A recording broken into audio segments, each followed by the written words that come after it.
Bonjour, nous allons parler aujourd'hui du psoriasis, de sa prise en charge chez les patients qui ont des comorbidités. Alors, je viens de Toulouse, Toulouse qui est connue pour l'industrie aéronautique, c'est là qu'a été mise au point l'A380, pour son patrimoine architectural et pour le CHU de Toulouse et l'université Paul Sabatier à laquelle j'appartiens. Tout d'abord, ma déclaration d'intérêt. Je suis investigateur ou consultant pour de nombreuses firmes pharmaceutiques développant de nouveaux médicaments dans le psoriasis. Alors nous allons aborder le problème des études cliniques dans le psoriasis. Nous allons discuter des recommandations internationales et des informations qu'elles nous donnent concernant la prise en charge des patients qui ont des comorbidités. Et nous allons essayer d'avoir une approche pragmatique des différentes comorbidités du psoriasis. Et nous allons discuter de l'impact de ces comorbidités sur la prise en charge et également du choix thérapeutique chez les patients ayant des comorbidités. Et puis en conclusion, nous exposerons les voies de recherche actuelles qui permettront, je l'espère, de mieux prendre en charge les patients. Alors, quelles sont les comorbidités du psoriasis qui influencent le choix thérapeutique? L'obésité est une comorbidité importante dans le psoriasis qui a une influence sur le choix thérapeutique. L'alcool, la dépression, l'anxiété sont des éléments qui, lorsqu'ils sont présents, peuvent modifier notre attitude thérapeutique. Des antécédents de cancer, des antécédents de maladies cardiovasculaires sont également des éléments importants à prendre en compte.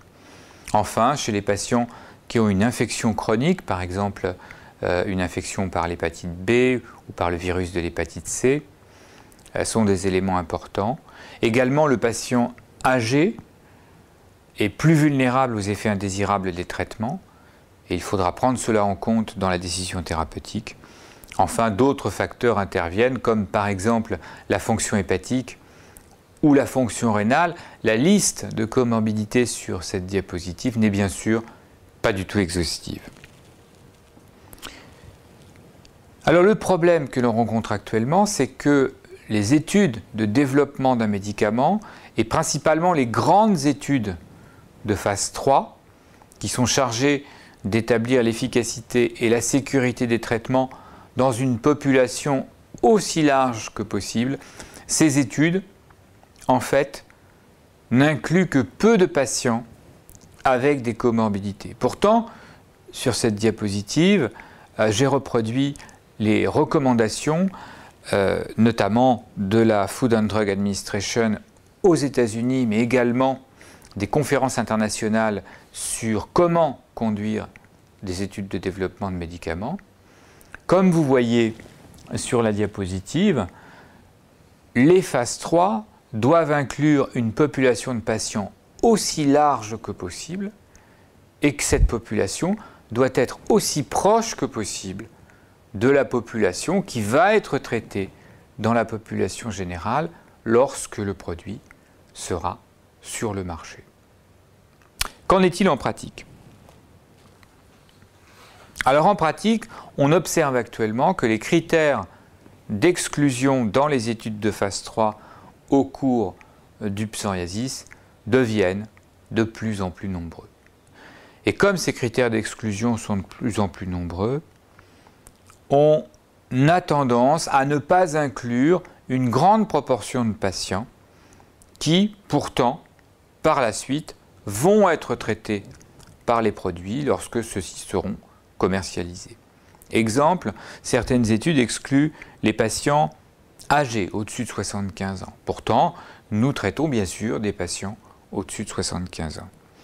Certaines études excluent les patients qui ont des antécédents d'infection, des patients qui ont été traités par antibiotiques, des patients qui ont été exposés au virus de l'hépatite B, au virus de l'hépatite C ou au virus HIV. Pourtant, ces patients, qui représentent une fraction non négligeable de la population, vont aussi avoir besoin d'être traités. Et vous voyez, il y a de très nombreux critères d'exclusion, ce qui fait qu'on a tendance maintenant à faire les études dans une population de patients qui est très restreinte et qui est surtout une population de personnes saines, assez éloignées de la population de patients que l'on voit en pratique clinique. Ainsi, sur cette diapositive, j'ai schématisé la différence entre les patients des études cliniques, très sélectionnés, en bonne santé, et les patients de la vraie vie qui, souvent dans le psoriasis, ont de nombreuses comorbidités avec lesquelles il faut composer pour trouver le traitement le plus adapté. Donc cela pose la question de la pertinence des études cliniques actuellement par rapport à notre pratique médicale quotidienne. Voyons maintenant ce que nous disent les recommandations. Les recommandations publiées sont multiples. Il y a des recommandations européennes, des recommandations américaines, certaines recommandations nationales. Et il faut dire qu'en général, ces recommandations donnent des informations relativement limitées sur comment traiter les patients avec comorbidité. Pourquoi ? Les recommandations, elles sont établies à partir des études de phase 3, des études de développement de médicaments. Et comme ces études n'incluent que très peu de patients avec des comorbidités, on se trouve à avoir peu de substance pour établir des recommandations chez les patients avec comorbidité. Alors heureusement, les dernières recommandations européennes à laquelle j'ai participé, qui vont être publiées courant 2015, ont essayé de collecter toute l'information disponible afin de proposer aux cliniciens des conduites à tenir chez les patients qui ont des comorbidités particulières. Alors je cite cette étude de Ignacio Garcia Dorval qui a été publiée il y a 3 ans dans les archives de dermatologie. Ce qu'a fait Ignacio Garcia Dorval, il s'est posé la question de regarder dans un registre espagnol de la vraie vie de patients avec un psoriasis traités par agents systémiques et par biologiques, quelle est la proportion de patients qui auraient été exclus des études cliniques parce qu'ils avaient des critères d'exclusion. Et ce qu'il a trouvé, c'est que dans un registre, il a pris 1000 patients traités par systémique et par biologique, et il a trouvé que 30% des patients, en fait, ne sont pas éligibles pour inclusion dans les études cliniques, principalement à cause de leur comorbidité. Et ces patients qui ne peuvent pas être inclus dans les études cliniques, eh bien, ils ont en pratique un risque augmenté d'avoir un effet indésirable avec le produit, le risque relatif étant de 2,7, donc il y a 2,7 fois plus d'effets indésirables graves chez les patients exclus des études cliniques qu'avec les patients inclus dans les études cliniques. Question subsidiaire, qui sont ces patients et quels sont les facteurs de risque d'avoir un effet indésirable? Ce qu'il a trouvé, c'est que le premier facteur qui est associé à un risque augmenté d'effets indésirables, c'est l'âge. Au-dessus de 70 ans, eh bien, c'est quelque chose de connu, le risque d'effet indésirable avec les traitements est multiplié par 3 ou par 4. Deuxième élément, un antécédent de cancer. Un antécédent de cancer multiplie par plus de 4 le risque d'avoir un effet indésirable grave avec un produit. C'est une étude importante parce que ces éléments sont à prendre en compte dans le choix thérapeutique, également dans la surveillance des malades. Alors nous allons passer en revue les comorbidités qui influencent le choix thérapeutique. La première que nous allons voir est l'obésité. Alors cette étude présentée dans cette diapositive est une étude qui a été menée par Nicolas Meyer dans le service. C'est une étude nationale qui a été effectuée chez plus de 500 patients atteints de psoriasis où on a essayé de déterminer le poids thérapeutique du psoriasis et également les comorbidités du psoriasis. Alors vous voyez que lorsqu'on compare les patients avec un psoriasis léger et les patients avec un psoriasis sévère, on a 3 fois plus de patients obèses chez les patients qui ont un psoriasis sévère. Donc il y a une association significative entre la sévérité du psoriasis et l'obésité, puisqu'on a plus d'obèses chez les patients avec un psoriasis sévère. Quel est l'effet de l'obésité et l'effet du poids sur la réponse au traitement dans le psoriasis? Alors on sait maintenant, c'est une étude récente de Jensen, qu'un régime hypocalorique, 800-1200 kilocalories par jour, donc un régime quand même sérieux, améliore la sévérité du psoriasis. Ils ont fait 2 groupes de patients, un groupe avec régime et un groupe sans régime. Le groupe avec régime avait une amélioration significative du PASI, alors que les 2 groupes prenaient le même traitement.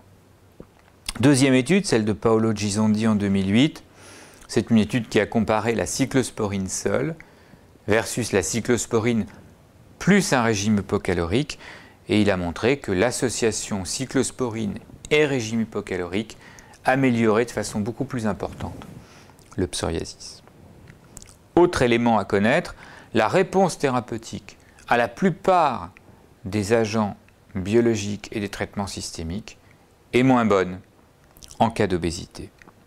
Enfin, pour certains agents systémiques, notamment la cyclosporine, l'obésité est un facteur de risque d'effets indésirables. Les patients obèses ont un risque accru d'effets indésirables avec certains traitements. Alors sur cette diapositive, une très belle étude de Louis Puig, qui a été publiée il y a quelques années, qui montre que avec l'adalimumab, c'est-à-dire un anti-TNF, la réponse thérapeutique est variable en fonction du poids. Louis Puig a divisé les patients en 4 catégories de poids et il a regardé dans les études le pourcentage de patients qui atteignaient 75% d'amélioration du PASI, c'est-à-dire un succès thérapeutique. Donc ce que vous voyez, c'est que en fonction du poids, les patients qui atteignent 75% d'amélioration du PASI varient. Ainsi, les patients qui ont un poids élevé, c'est la colonne Q4, c'est les patients qui ont le poids le plus élevé, vont avoir un pourcentage d'amélioration du PASI qui est moins important que les patients à poids normal. L'obésité diminue la réponse thérapeutique à l'adalimumab et cela a été bien sûr montré pour d'autres thérapeutiques. Alors on sait qu'adapter la dose de certains agents thérapeutiques en fonction du poids est possible. C'est possible pour l'ustekinumab, c'est possible pour l'infliximab, c'est d'ailleurs dans l'AMM. On sait également pour les nouveaux agents, et notamment pour le secukinumab, qui a été approuvé par l'Agence européenne en début d'année 2015, on sait que le poids a un effet sur l'efficacité thérapeutique du secukinumab, les patients obèses ayant une efficacité thérapeutique moins importante. Donc une question subsidiaire, est-ce qu'on peut augmenter les doses de produits chez les patients obèses qui ne sont pas contrôlés de manière adéquate? Alors sur ce tableau, j'ai essayé de résumer les données que l'on a pour les différents agents, avec en colonne 1 l'agent, en colonne 2 le niveau de preuve, c'est-à-dire le niveau d'évidence que l'on a, et en colonne 3 les commentaires. Alors pour le méthotrexate, on a assez peu de données en fait. Il semble que l'efficacité augmente si on augmente la dose, mais on a très peu de données sur des doses de plus de 25 mg par semaine. Et puis souvent chez les patients obèses, il y a une stéatose hépatique qui va augmenter la toxicité du méthotrexate. Pour la cyclosporine, on sait que si on augmente la dose, bien sûr, on aura une efficacité plus importante. Par contre, on sait également que chez les patients obèses, la toxicité rénale est accrue et on recommande de donner une dose de cyclosporine non pas en fonction du poids réel du patient, mais en fonction du poids idéal pour diminuer ce risque néphrotoxique. Pour l'infliximab, on sait qu'en augmentant la dose, on augmentera la réponse thérapeutique, c'est pour cela qu'on le dose en milligrammes par kilogramme. Pour l'adalimumab, on sait qu'il y a une meilleure réponse si le poids est normal, mais on ne peut pas, conformément à l'AMM, augmenter la dose chez l'obèse. Chez l'ustekinumab, on a plusieurs études qui montrent que passer de 45 mg à 90 mg va permettre de atteindre l'objectif thérapeutique de PASI 75 chez 45 à 50% des patients qui étaient auparavant non répondeurs.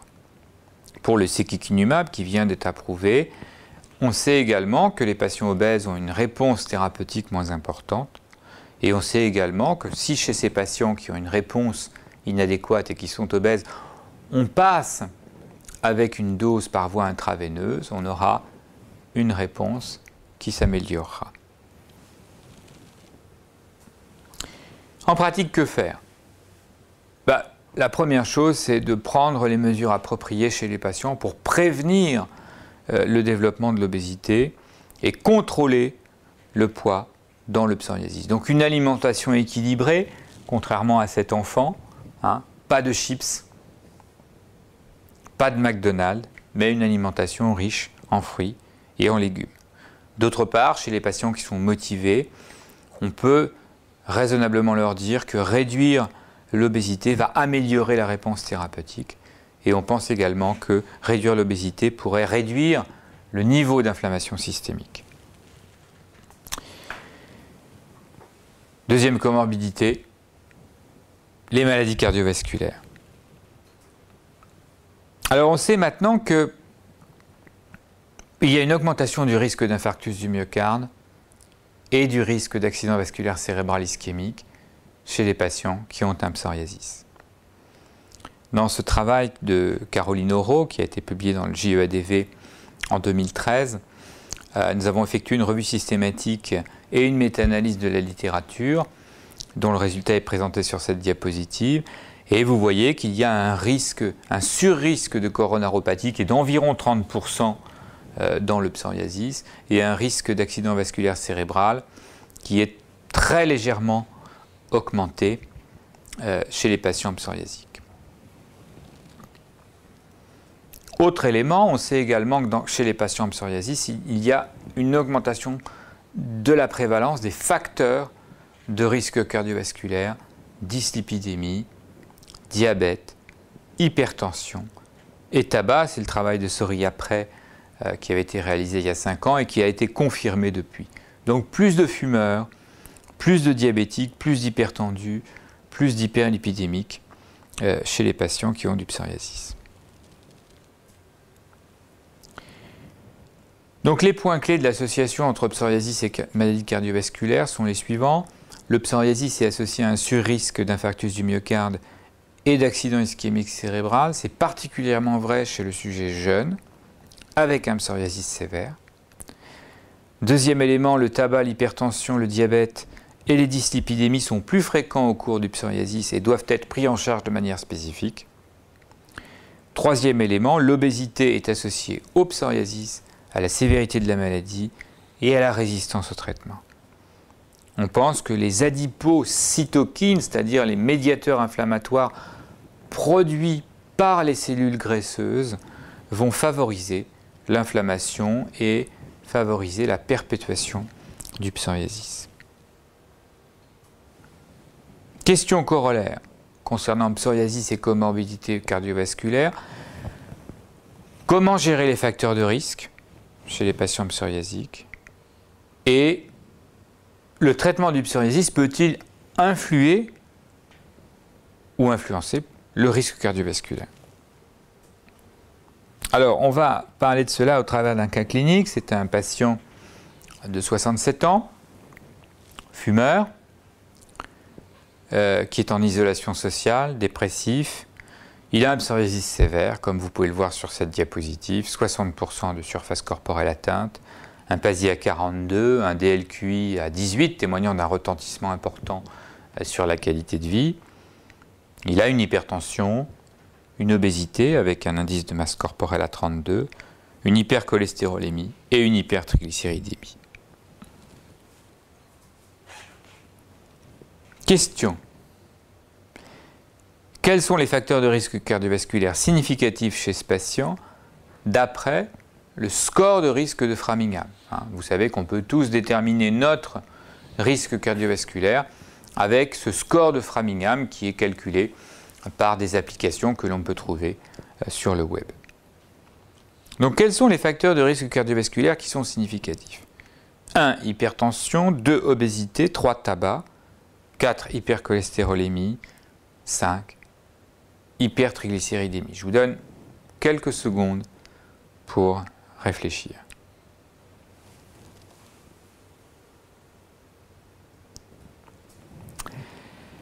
Alors, voyons le résultat. Eh bien, l'hypertension, oui, c'est un facteur de risque cardiovasculaire selon Framingham. L'obésité, non. Le tabac, oui. L'hypercholestérolémie, oui. Et l'hypertriglycéridémie, non, ce n'est pas un facteur de risque cardiovasculaire selon Framingham. Alors sur cette diapositive, vous avez le score de Framingham. Hein. Quels sont les facteurs pris en compte? L'âge, évidemment, est un facteur important. Le diabète, le fait de fumer, le taux de cholestérol, le taux de HDL cholestérol et bien sûr la pression artérielle systolique. Et avec tous ces facteurs, on peut déterminer votre profil de risque cardiovasculaire. Deuxième cas clinique, un autre patient, 50 ans, agriculteur, une exposition à l'alcool et au tabac, une hypertension, un diabète qui ne sont pas traités, un psoriasis sévère et une intolérance au méthotrexate. Donc, quelle va être la décision thérapeutique chez ce patient d'âge moyen qui a plusieurs facteurs de risque cardiovasculaire qui ne sont pas traités? Quels sont les traitements que vous allez pouvoir proposer à ce patient? 1. Cyclosporine, 2. Acitrétine, 3. Ustekinumab, 4. Etanercept, 5. Adalimumab. Donc on comprend que chez ce patient, les facteurs de risque cardiovasculaire sont présents, ils sont importants, ils ne sont pas traités. Donc avec le traitement du psoriasis, il va falloir absolument faire attention. Je vous laisse une petite pause pour réfléchir. Cyclosporine, non. Acitrétine, non. Ustekinumab, prudence. Et c'est les anti-TNF, etanercept et adalimumab qui sont les médicaments sur lesquels on a beaucoup de recul et on sait que ces médicaments n'augmentent pas le risque cardiovasculaire. Comme le méthotrexate, on sait qu'ils ont au contraire tendance à réduire le risque d'accident cardiovasculaire chez les patients traités. Alors, explication, quel est l'effet des traitements du psoriasis sur le risque cardiovasculaire? On sait maintenant que le méthotrexate et les anti-TNF ont un effet positif. Ce sont les données des cohortes de patients traités pour une polyarthrite rhumatoïde qui ont montré que les patients traités ont un risque diminué d'accident cardiovasculaire par rapport aux patients traités avec d'autres agents. Certains agents ont un effet négatif, principalement la cyclosporine qui augmente les résistances vasculaires, qui a un effet hypertensif, et les corticoïdes oraux également, qui ont un effet pro-athérogène. Pour l'ustekinumab, les choses ne sont pas tranchées, mais il y a eu un signal dans les études de phase 3 d'augmentation du risque cardiovasculaire uniquement dans les 12 premières semaines du traitement et chez les patients qui avaient de nombreux facteurs de risque cardiovasculaire non traités, exactement comme chez le patient de 50 ans agriculteur que nous venons de voir. Pour l'acitrétine, la photothérapie et les topiques, nous n'avons pas de données sur leur effet sur le risque cardiovasculaire. Donc quel choix thérapeutique en cas de risque cardiovasculaire? Premier choix, ce sera méthotrexate et anti-TNF, puisqu'ils permettent une réduction du risque d'événements cardiovasculaires. Prudence avec les antagonistes de l'interleukine 23 et de l'interleukine 12, et également avec les antagonistes de l'interleukine 17 et la l'acitrétine. Et à éviter évidemment la cyclosporine, qui augmente la pression artérielle, qui augmente les résistances vasculaires et qui est diabétogène. Parlons maintenant du cancer.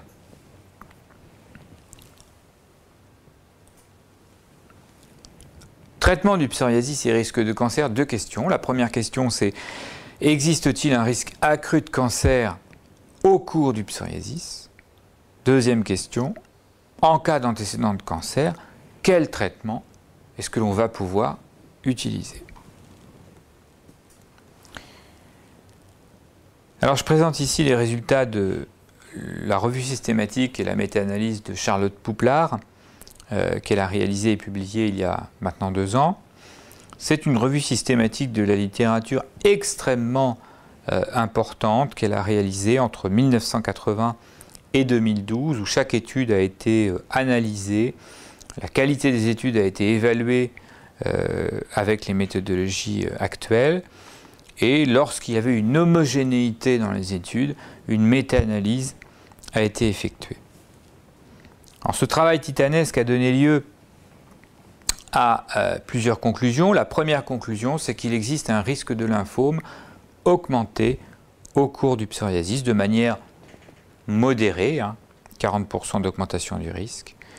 Et ce risque de lymphome, on ne sait pas actuellement si c'est réellement un risque d'augmentation de lymphome ou si c'est un problème de classification, notamment pour les lymphomes cutanés, parce qu'on sait que les lymphomes cutanés sont souvent pris pour des psoriasis pendant plusieurs mois, voire même plusieurs années.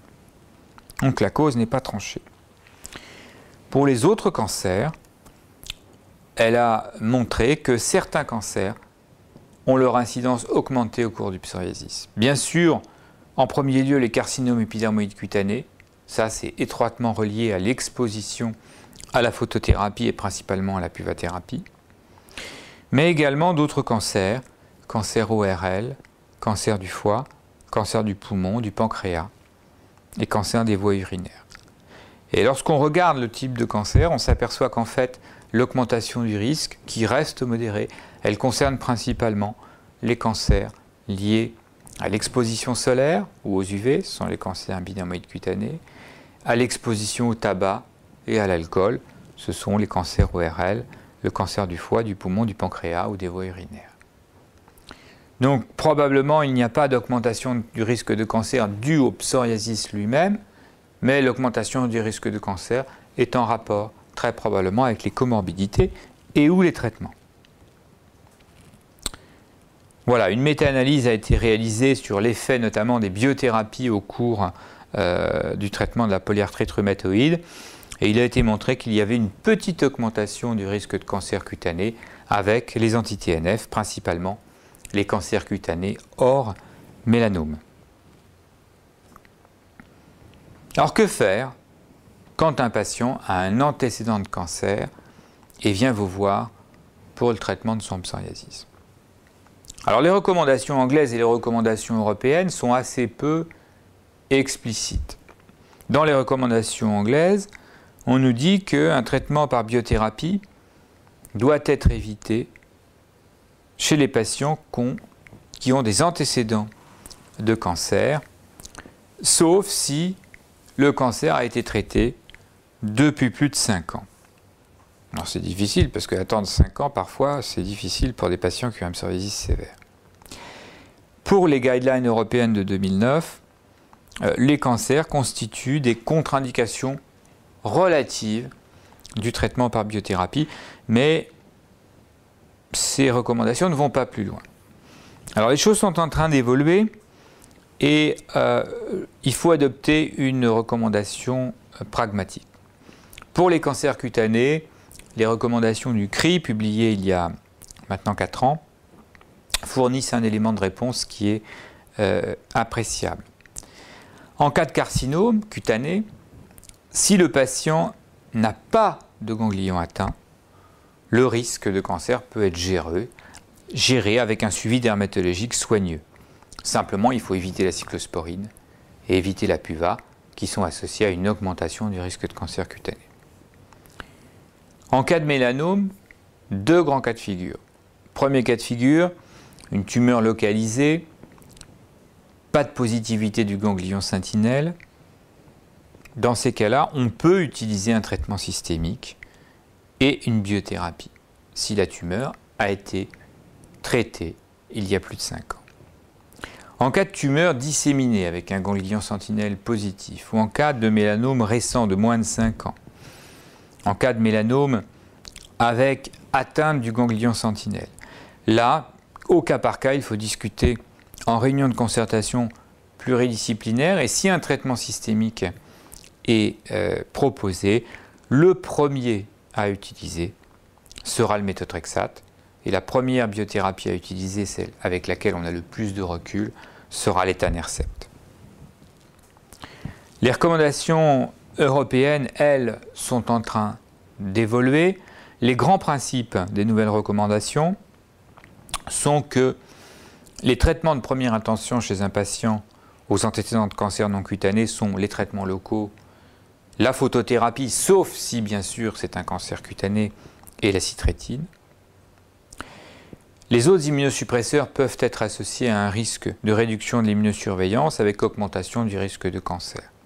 Ainsi, la décision d'initier un traitement immunosuppresseur chez un patient avec un antécédent de cancer, depuis moins de 5 ans, hors cancer cutané bien sûr, doit être discutée au cas par cas avec un oncologue ou un dermato-oncologue afin de choisir le meilleur traitement tout en respectant l'avis du patient.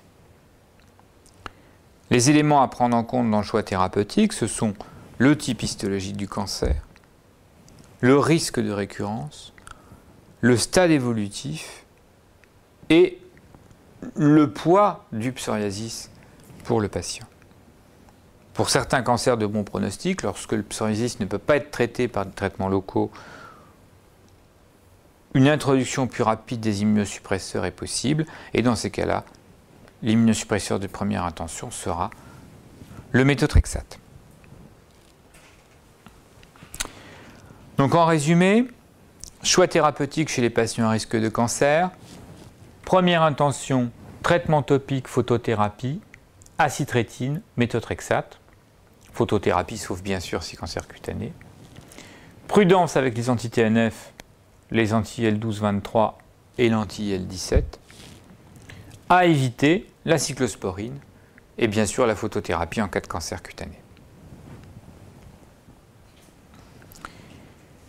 Dernière comorbidité que nous allons envisager, l'infection chronique et le patient âgé.